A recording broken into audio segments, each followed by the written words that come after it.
हा व्हिडिओ आहे कालचा। काल सुट्टी होती आणि सुट्टी असल्यामुळे आम्ही लेट उठलो होतो आणि मग स्वयंपाक करायला पण मला लेटच झालं। इथं आज स्वयंपाकामध्ये मी बनवत होते मेथीची भाजी। सगळ्यात पहिलं तर मी इथं शेंगदाणे भाजायला ठेवले कढईमध्ये आणि मेथीची भाजी कट करून घेतली।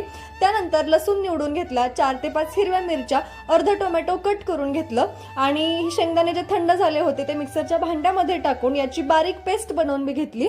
कढईमध्ये 2 चमचे तेल टाकलं, जिरं मोहरीची फोडणी दिली, अर्धा टोमॅटो टाकलं, थोडंसं परतल्यानंतर त्यामध्ये मी जी ही पेस्ट बनवली होती ती ऍड केली आणि मेथीची भाजी टाकून पाणी टाकलं, मीठ टाकलं। 10 मिनिटं शिजल्यानंतर मस्त अशी मेथीची भाजी बनवून इथं तयार झाली होती।